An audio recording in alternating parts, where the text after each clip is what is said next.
बाबा के पास वतन में भोग लेकर के पहुंचे। जाने के साथ ही बाबा के सन्मुख कई भाई बहनों की स्नेह भरी याद दी। किसी के जन्मदिन का, किसके शरीर छोड़ने का, बहुत ही अनेक प्रकार की यादें थी। बाबा को जाकर सुनाई। फिर सुंदरलाल भाई की भी याद दी। टीचर्स बहनों की भी याद दी। बाबा एक सेकंड सुनकर मुस्कराने लगे। बाबा ने कहा कि अभी भी भक्ति में, दुनिया में शिव के आगे बम बम भोले करके मेरे भक्त बच्चे भी अपने अनेक प्रकार की आशाएं, बातें बाप को सुना रहे हैं। तो बाबा ने कहा कि भक्ति में भी बाप को इतना ही भक्तों की पुकार और आस को बाबा पूर्ण कर रहा है। और ये तो बाबा के श्रीमत प्रमाण चलने वाले, बाबा के आज्ञाकारी बच्चे हैं। उन बच्चों को बाबा देख रहे हैं। फिर एकदम से बाबा ने जिनके प्रति विशेष याद थी, सुंदरलाल भाई को बाबा ने मर्ज किया। बाबा ने कहा कि कई बाबा के बच्चे शुरू से जो चले हैं और चलते रहे हैं, चलते रहते हैं। कई बच्चे इतना गुप्त रीति से पुरुषार्थ करते हैं, सादगी में रहते हैं। तो बाबा ने कहा यह बच्चा भी शुरू से ही बाबा की आज्ञा श्रीमत अनुसार बहुत सादगी से धारणा की मूर्ति बनकर ये बच्चा चला है। बाबा ने कहा कि ऐसे समय पर बाबा के घर में बच्चे आए, किस प्रकार की स्थिति थी, किस प्रकार की बातें थी, पर बाबा ने इन बच्चों को भी मदद की और इन बच्चों ने भी बाबा की सब बातों को स्वीकार करते हुए अपने आप को चलाया, आगे बढ़ाया। हर सेवा के क्षेत्र में बाबा ने कहा कि संगम के समय बाबा जितना बच्चों की महिमा करे उतना ही कम है, क्योंकि आदि काल से ये बच्चे सेवा में साथी बनकर रहे हैं, यज्ञ सेवा में मददगार रहे हैं। तो बाप को तो ऐसे बच्चों पर बहुत नाज रहता है और सदैव ऐसे बच्चों की बाप को भी स्मृति बनी रहती है। तो जैसे कि बाबा सुना रहे हैं, सुनाने के साथ सुंदरलाल भाई बड़े मन ही मन मुस्करा रहे हैं बाबा को देखते हुए। और फिर एकदम से बहनों की तरफ, टीचर्स बहनों की तरफ बाबा ने जैसे कि इमर्ज किया। बाबा ने कहा कि ये भी बहनें, ये भी कुमारियाँ बाबा की हम जिस गुरु कहें, मास्टर टीचर कहें, बनकर सेवा कर रही हैं। पर बाबा ने कहा कि समय के अनुसार कई कई बच्चियां भी कोई कोई स्थान पर, कोई कोई समय पर कब दरिया बन जाती हैं, कभी दरार बन जाती हैं। तो बाबा ने कहा आप ज्ञान सागर से निकली हुई नदियां हैं।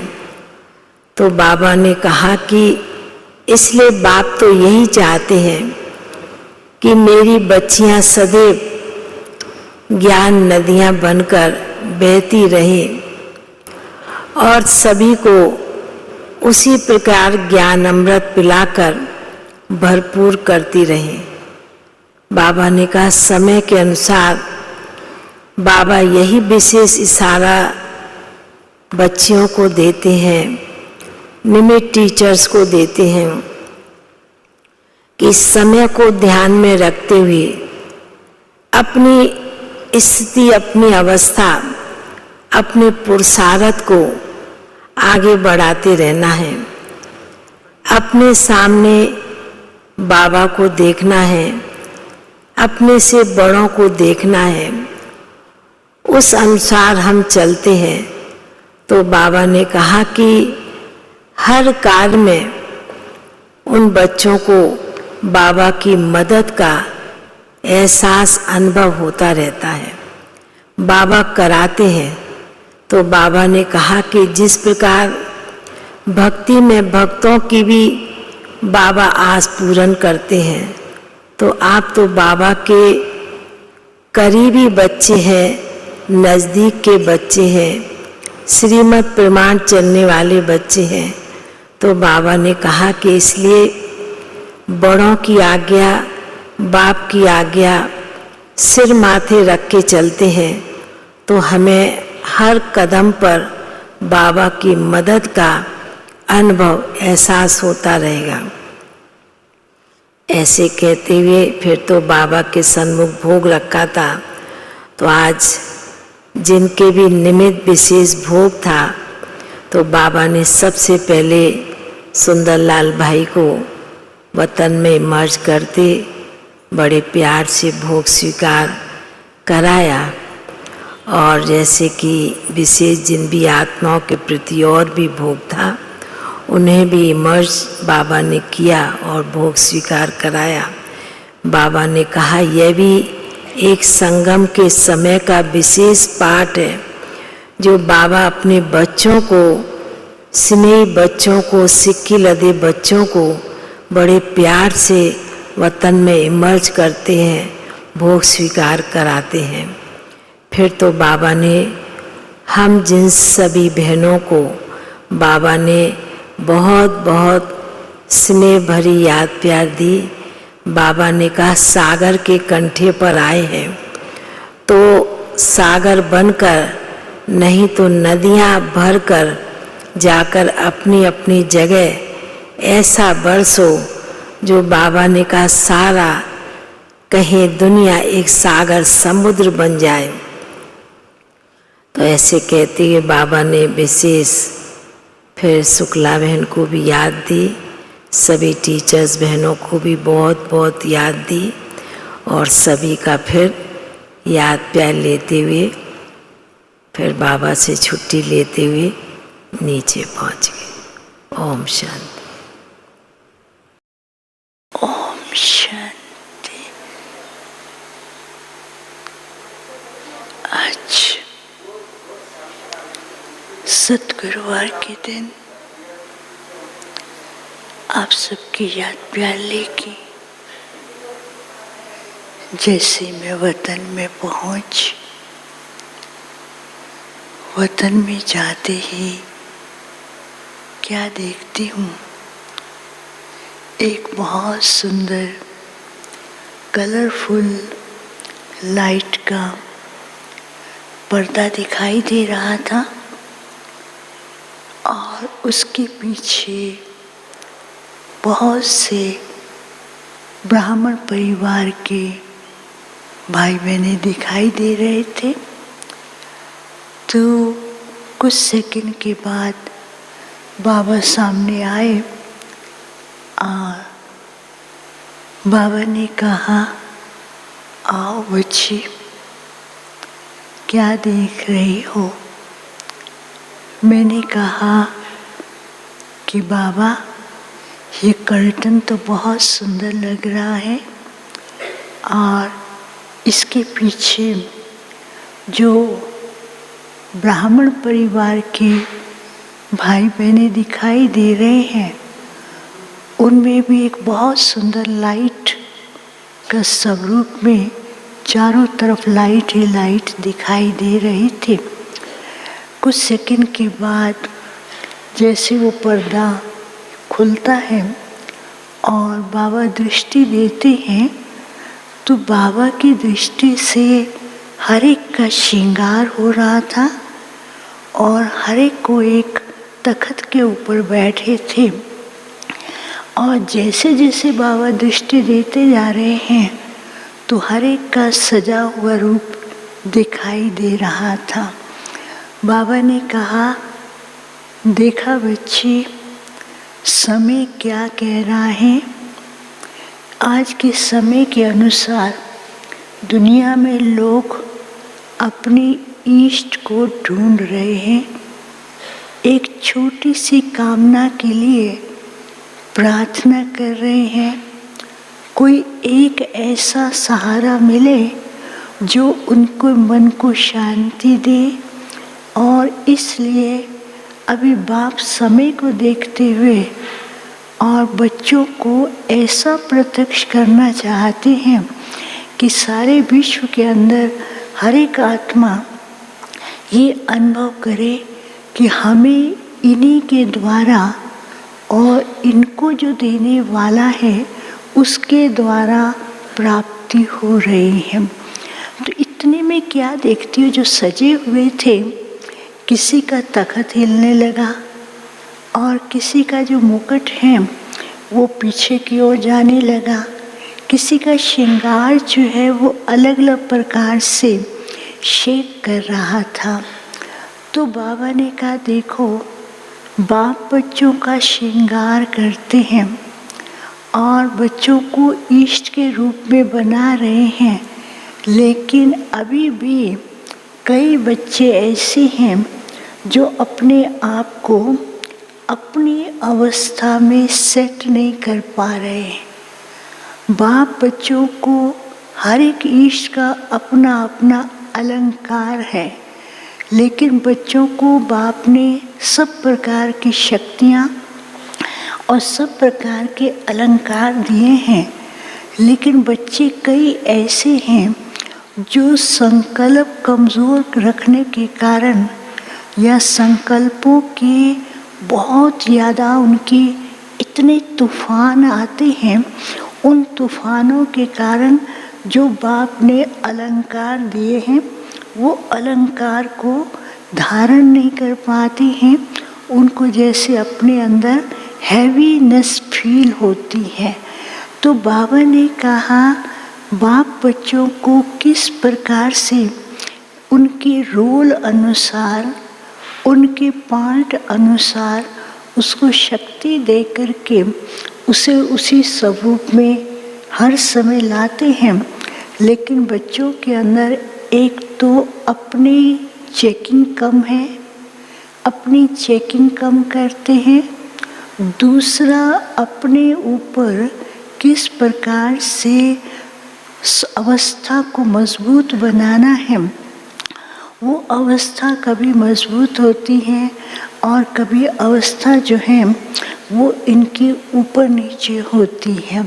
फिर बाबा ने कहा कि बाप चाहते हैं बच्चों को क्या करना है, समय अनुसार साक्षात्कार स्वरूप बनना है, इष्ट रूप धारण करना है और बाप ने जो बच्चों को गुण और शक्तियों के अलंकार दिए हैं उसका खुद भी प्रयोग करना है और फिर दूसरों को भी वैसा अनुभव कराना है।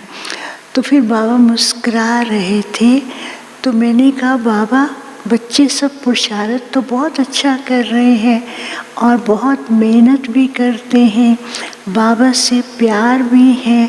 तो बाबा ने कहा कि आप सब बच्चों की तरफदारी फेवर कर रही हो। मैंने कहा बाबा क्यों नहीं, बाबा सब आपके ही तो हैं। तो बाबा ने कहा बाप भी बच्चों की फेवर करते हैं, बाप भी बच्चों को हर समय शिव बाबा के सामने यही कहते हैं कि मेरे बच्चे तैयार हो रहे हैं। लेकिन उसके लिए बच्चों को विशेष क्या करना है, एक तो अपनी अवस्था की चेकिंग करनी है, दूसरा बाप ने जो वरदान शक्तियाँ अलंकार के रूप में दी हैं उसका प्रयोग करना है, तीसरा बाबा ने कहा कि बच्चों को निर्माणचित होकर के अपने ऊपर विशेष अटेंशन और निमित्त बन कर के पूरे विश्व की आत्माओं को ऐसा साकाश दें और निमित्त भावना से पुरुषार्थ और सेवा करें। तो जिससे क्या होगा, बच्चों के अंदर एक तो रूलिंग पावर आएगी, क्योंकि अभी तक बच्चों के अंदर रूलिंग पावर भी बहुत कम है, अपने आप के ऊपर भी ध्यान न होने के कारण संकल्पों का बहाव ज़्यादा है और वो बहाव के कारण कभी माया के तूफानों में, कभी इस प्रकार से स्थिति होती है उड़ रहे हैं, कभी एकदम नीचे आते हैं, जैसे सागर की लहरें कभी कहाँ से कहाँ ले जाती हैं। तो ऐसे बच्चे भी कभी कहाँ अपनी अवस्था में पहुँचते हैं। तो समय अनुसार अवस्था को एक रस बनाना है। बाप के द्वारा जो शक्तियाँ और वरदान हैं उसका यूज़ करते हुए बाप को प्रत्यक्ष करने के लिए भक्तों को अनुभव कराना है और निमित्त बन कर के ब्राह्मण परिवार के अंदर भी एक दो को सहयोग देते हुए यूनिटी बना कर के रखें, तब जा कर के बाप को प्रत्यक्ष करेंगे, फिर औरों को भी बाप का संदेश दे सकेंगे। फिर बाबा ने फिर वही रूप दिखाया, कैसे वो सजे सजाए इष्ट के रूप में दिखाई दे रहे थे। बाबा ने कहा बाप बच्चों को हर समय ऐसी सेटिंग करके रखते हैं कि बच्चे अपने स्वरूप में रहें, तो अपने आप को प्रॉपर ढंग से सेट करें। फिर तो बाबा को भोग स्वीकार कराया। फिर उसके बाद आज तो जिन जिन के भोग थे उन सब के निमित्त भी बाबा को याद प्यार दिया और फिर बाबा ने हर एक के लिए याद प्यार दिया। फिर जिनके भोग हैं उनका संदेश बाद में सुनाएंगे। ओम शांति।